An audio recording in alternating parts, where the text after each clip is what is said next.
Hello, friends, and welcome to the Games UX podcast. A show that explores the world of user experience research in video games. My name is Leonard Nacker, and together with my co-hosts Anders Drachen and Pejman Mirza Babai, we edited the book on games user research.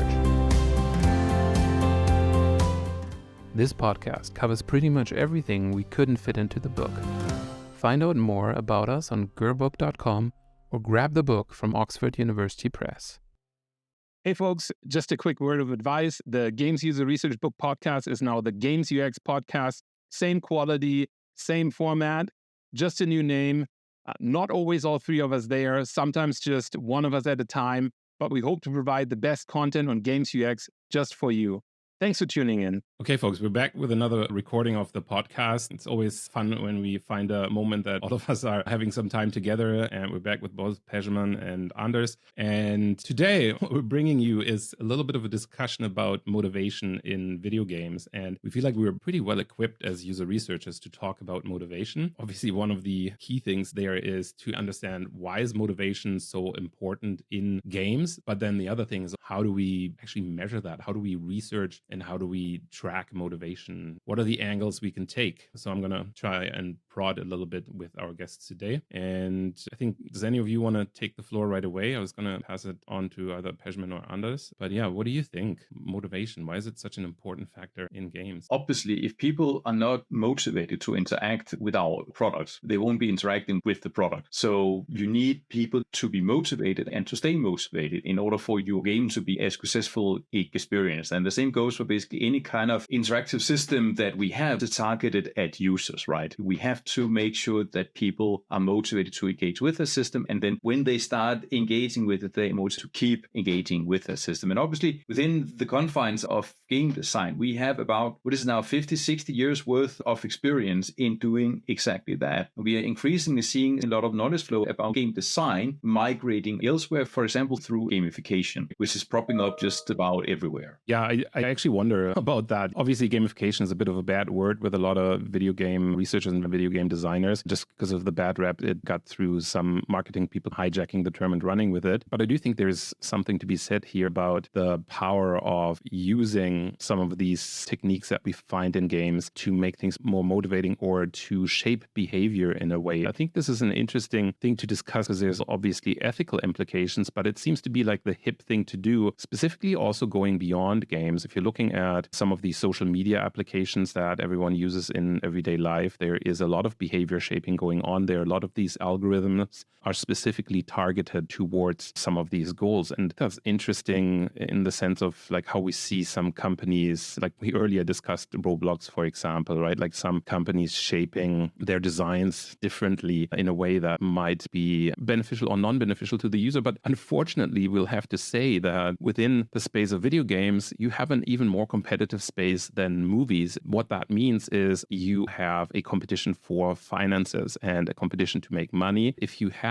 the power to shape people's behaviors because of the knowledge that you have about behavioral design, the question then becomes, how much do you want to pull these levers and how ethically responsible is it to do so, to compel people to do things that maybe they don't want, right? At the end of the day, you want to earn money and you earn money by subscriptions and people parting with their money in some way. Usually that exchange should be value for money. That's a standard sales equation. You have something of high value, people will pay you a lot for it. But what if what you have is not necessarily of high value and you're still trying to shape the behavior? I do think we've discussed this before about this idea of these little ads that we see in the mobile games, right? Like where the mobile games are kind of promising something that you can actually not find in the real game as you're watching the ad, and then you're buying the game, but you're disappointed because the game doesn't actually deliver. So the question is, and I'm going to pass that to Pejman, like how are we feeling about this delivering of value? Can we even in video games always deliver that highest possible value with the behavioral design techniques that we have? How as games user researchers can we actually make sure that we do that in an ethically responsible way? What are your thoughts? Yeah, so interesting topic, obviously. I want to focus what you mentioned in terms of the value and particularly maybe the change in how we sell and market game these days, especially with the popularity of free-to-play type games games. I think moving forward, I've seen some early signs that there may be a new model soon on a subscription-based model. So some form of a Netflix style. It's gaining more popularity in games. So that's linked directly to players' long-term engagement with games that can lead to making profits. Hopefully, if they enjoy that game, they're going to keep playing that. And that would lead to profit for developers. And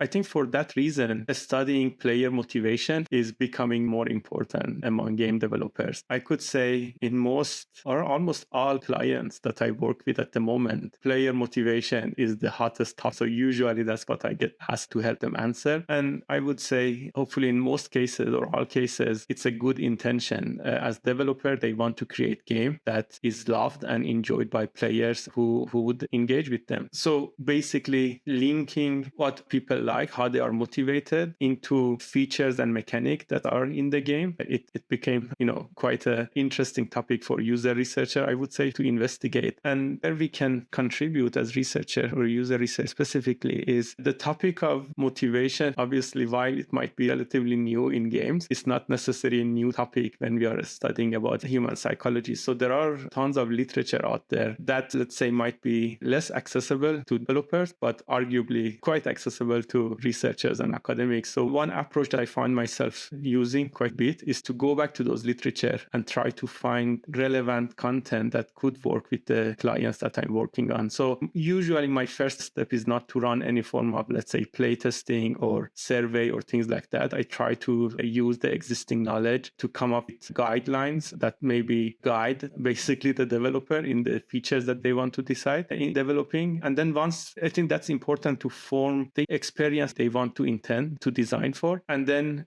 playtesting or other form of data collection may come in handy when we are trying to see if the players are experiencing those intent in the same way that we hoped for them. And then again, just to kind of conclude, and I think I'm going to pass to Andre with this note that I also found many studios are now heavily using analytics to basically link to those kind of metrics, motivation related metrics they define. So to me, it's basically a 3-stage process, like reviewing existing literature and knowledge to come up with better understanding on what who your players are and how what sort of game mechanics you can have. Then playtesting and user research to make sure that your design, at least on the initial stages, communicate and address those motivation, and some form of a long-term measure to track those over time, because with motivation, that's what we want to see. We want to see that it impacts people over a long period of time, and we have those metrics to actually measure for them as well. That's quite interesting, mate. As I always say, when I'm talking about game analytics, I always say we can only answer what questions. We can only talk about what players do in the game. We can only draw inference about why or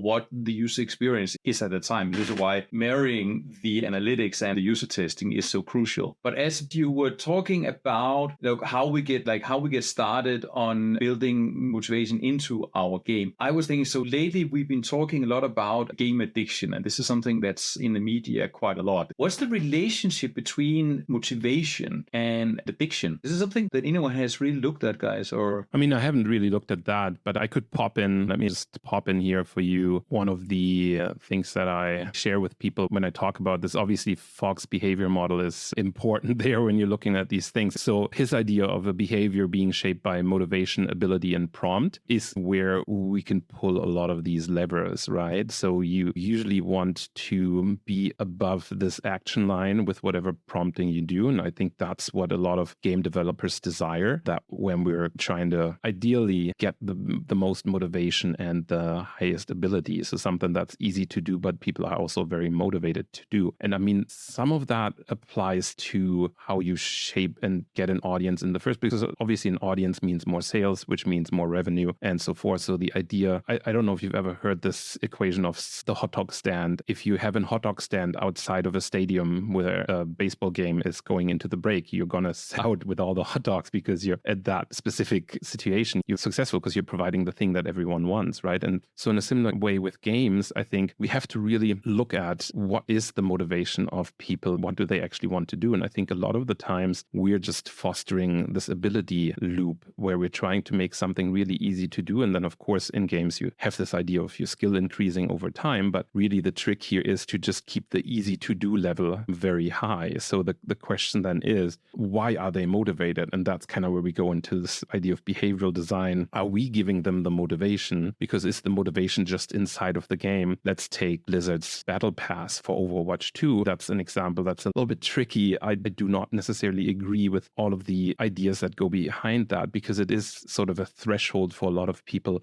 to invest spending more time in the game. And it actually only unlocks stuff if you still pay with your time. So not only paying with your money to just get the access to the ability to do something, but then you're also paying with your time as you're needing to upgrade and grind your skills to do that thing. So they're kind of double dipping. They're dipping into time as a resource that we have as players, and they're dipping into the money. Games can be really powerful to do that just because we have that excitement that people find in just doing the activity, just doing that stuff in the game, where we're already motivated because we've bought into the world that the game provides to us. And then, of course, because of all these other immersive qualities of a game, we can get lost in them. And that's, of course, where we might see some of these behaviors to become automatic. That's where they can also become problematic, because if you're doing something repeatedly and you've lost the sense of why you're doing it, then the brain has already established that connection, right? Like you're just doing it to grind, but you're not actually reflecting on the ability. And that's where we're in that gray space where does this then become an addiction, and where is the negative impact on that? And of course, I'm not an addiction researcher, and I really do like video games and the power and the positive things that they provide to us. But it is something that I do think we need to have a more differentiated discussion about as games researchers, to see often we do walk a very fine line here of a compelling behavior and a repeated behavior that we're establishing through training the people inside of the game. And then we're not often giving enough reflection opportunities about the game, or also opportunities for us to seize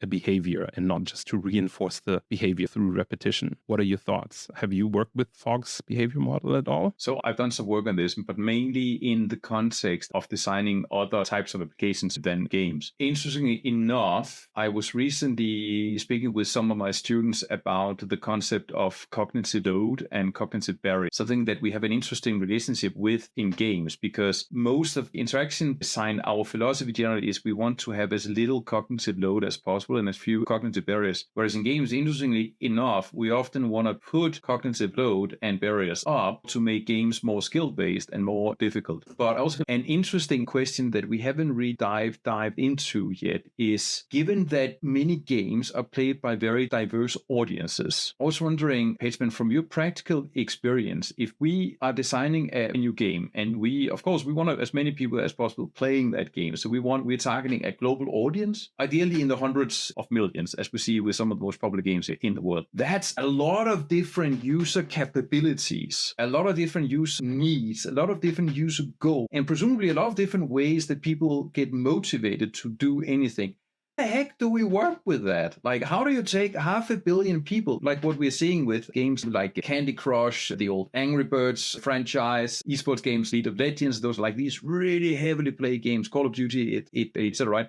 How do you deal with that enormous amount of people in terms of figuring out what are they motivated by, and how do you then accommodate 100 million different user capabilities within the confines of a title? Yeah, so that's, again, super interesting. Solve that, man. Super interesting, I think, topic to talk about. But before we talk about that, I wanted to mention something based on the Fogg's model, is that when I talk to people, many times they mix behavior and motivation together, and they use them interchangeably, which is could be quite problematic. And then if you look at the Fogg's model, is motivation is one aspect that define our behavior. And this is important because usually our motivation won't change that much throughout our daily activities. So let's say if you are a person who is motivated to be the best in anything you do, that's usually consistent. So you're probably going to be aiming to be the best in your job. You are also probably aiming to be the best when you play game. You want to win. If you are a person, let's say, who is motivated by, socializing with people, then, you show that when you go to work, you probably hang out with your colleagues a lot. And you also show that in video games, and you show that when you go to family gathering. So our motivation in general through our activities is usually the same. However, our behavior might be different because of different contexts that we are in. So you may be motivated to be the best at what you do, but you may also have a situation where you are trying to maybe game, let's say with your partner, and you don't want to show that you want to win or you get happiness from your winning. So your behavior might be a bit different because you want to also celebrate maybe or support their success, but internally you are still motivated to win the game while your behavior may not show that. So those are quite important to distinguish, that different contexts may lead us or players to perform differently or behave differently while motivation is still the same. And that kind of link to your question, Andre. So I would say many, if let's say talk about like a maybe hyper casual, let's say genre, that they try to attract really massive audience of players with many different motivations. So obviously understanding those motivation and how those translate to game design is an important aspect. There are a lot of research out there on how different mechanics can engage or motivate different type of people. But also when we look at different features, let's say in Candy Crush, there are, I would say, very appealing visual, and that's there to motivate and engage people who like that. There is a higher score, and that's there to again motivate and engage people who like higher score. There is an opportunity to share your progress with your friends and on social media, and that's there to motivate those who get enjoyment and engagement from that socializing aspect. So usually if you study these games in detail, we see that there are so many different mechanics that are designed to appeal to a certain group of people, and that's usually, I would say, the key to their success. I think that's an interesting segue into context, right? Because we always talk about how context is important in games user research. And as you said, context also shapes the ability to execute on your motivation and the ability to turn something into a behavior. And I do think that leads us to this, like, how do we even study that? If somebody asks us as games user researcher, now all of us have said, everyone's asking about motivation. So if you are listening to this and you are a junior games user researcher, what do you do? What can we give you as strategies? So obviously one of the things to look at is within what context that game is played, and be really observant to this is the context, not just the technological context, also the environment in which people would play that game, as well as studying people of different abilities, of course, and seeing with what type of audience that game design, those game mechanics actually really resonate, which I think brings us back to this idea of a discussion that we're not having on this podcast, but maybe offline, about Roblox and their shift from focusing on children towards focusing on a more adult audience, possibly, and just seeing that sometimes as a company, you might want to shift your target audience. You might have to adjust your game mechanics. And the games user researchers are, of course, looking at how can we be of assistance here to do that in a supportive, but also, of course, ethically relevant way, right? And so I think that's kind of where we have to think about what can we do. So my idea is like to be very sensitive about context, but what do you think? What are other ways that people could look at? The prompt is, of course, the trigger that the game provides. This ties to, in my opinion, ties into juiciness, for example. You could make certain things in the game more juicy, more visually attractive. If you don't know the term, this is something you can easily find. It's a recent trend in game user research, actually in game design research, I would say, where we're looking at ways to make the game more responsive, visually attractive for people. What do you think? What else is out there that we could Is there a people? widely accepted definition of juiciness? I'm curious. Well, there's Kieran Hicks's paper, which is one of the core ones that gets cited on that concept. And then there's this initial talk that happened, I think, at a game jam with, I think it was Petri that gave that talk, and some other co-developers there that were talking about the concept and demonstrating the concept to a game jam audience. And I think those are the accepted ways to talk about juiciness in games. So this is probably relevant. Maybe one point I mentioned, since you asked for tips where to start or what to watch for. So one issue I see kind of in many kind of cases that I looked at is, sometimes when people want to study these, they heavily rely on surveys. And then the one drawback is mostly when you have surveys, they only give you answer if you actually ask that question.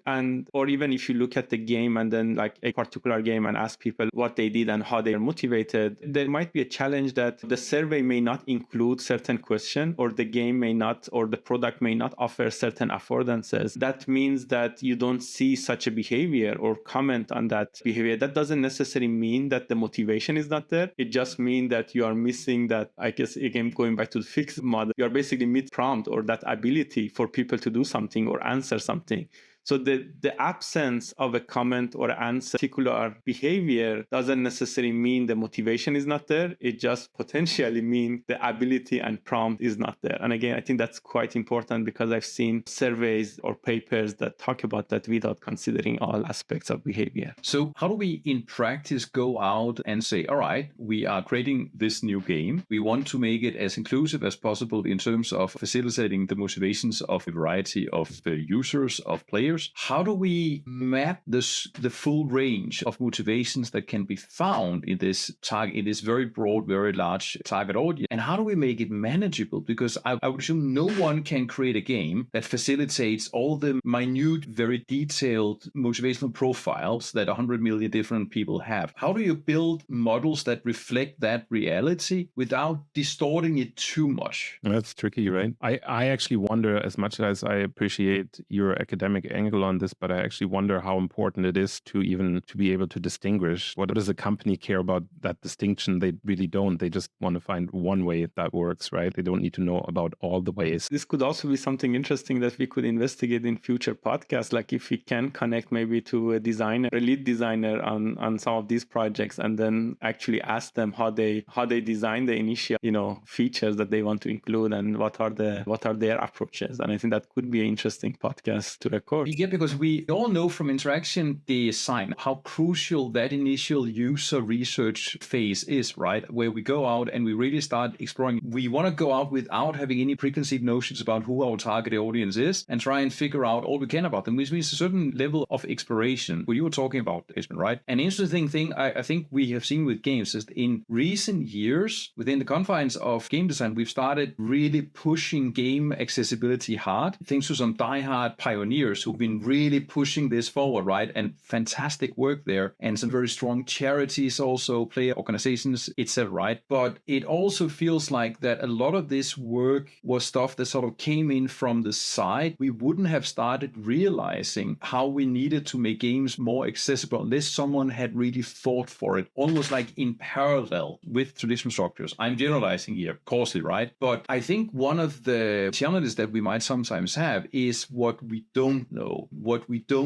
how to ask, the questions we don't know to ask our target audience in terms of what motivates them. Also because I think this is changing quite dramatically across generations. I play Dungeons and Dragons with a number of groups of children. It's the most fun I have in my life right now. Don't tell that to my wife, right? And it's interesting seeing how just within the scope of like 10 years, going from like 6 years old to 16 years old, the motivational space changes a lot. And then going up to my students who are from, let's say, 18 to 25, their motivation for playing games is just dramatically different from mine, which makes me feel old. But also like, how do we, but so we have all these, we have age, we have culture, we have like, there are so many factors with people that constantly change in terms of motivating us to play games and to continue playing games. And I wonder how much we are losing by not doing more exploration. And I can mainly speak from the academic side here, right, where we seem to run into sort of trying to create models all the time, but we are not really doing a lot of exploration. Like, what don't we know? What are the questions we don't even know to ask, right? Those are usually the very important questions. Sorry, I'm rambling here, but right, this I find intriguing. Yeah, and I think that opens up the field wide for future podcast episodes and for us to think about when we reconvene. But I do think for today we are out of time, and we do hope that you enjoyed another issue of our podcast. Please feel free to join us. This podcast is also available on YouTube, so if you're wondering about this Fogg behavior model slide that we talked about, you'll see that on our YouTube video. Otherwise, we hope it was informative for you on whatever podcast platform you're listening to this. It would really help the visibility of the podcast if you leave a review and rate it 5 stars. So we really appreciate your feedback. And if you want, just get in touch with us on one of the social platforms such as LinkedIn, where you can reach out and ask us a question about Game UX. We're always happy to chat and happy to engage with you. So thank you very much for tuning in, and we'll see you again next time. This was another episode of the Games UX podcast.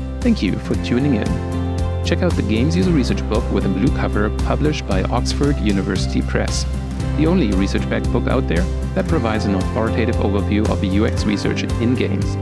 Reading it will accelerate your growth as a game UX researcher so that you can achieve better results faster. Thank you to everyone leaving those 5-star ratings for the book on Amazon.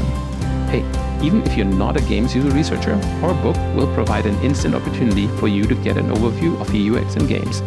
Check out Games User Research on Amazon.com.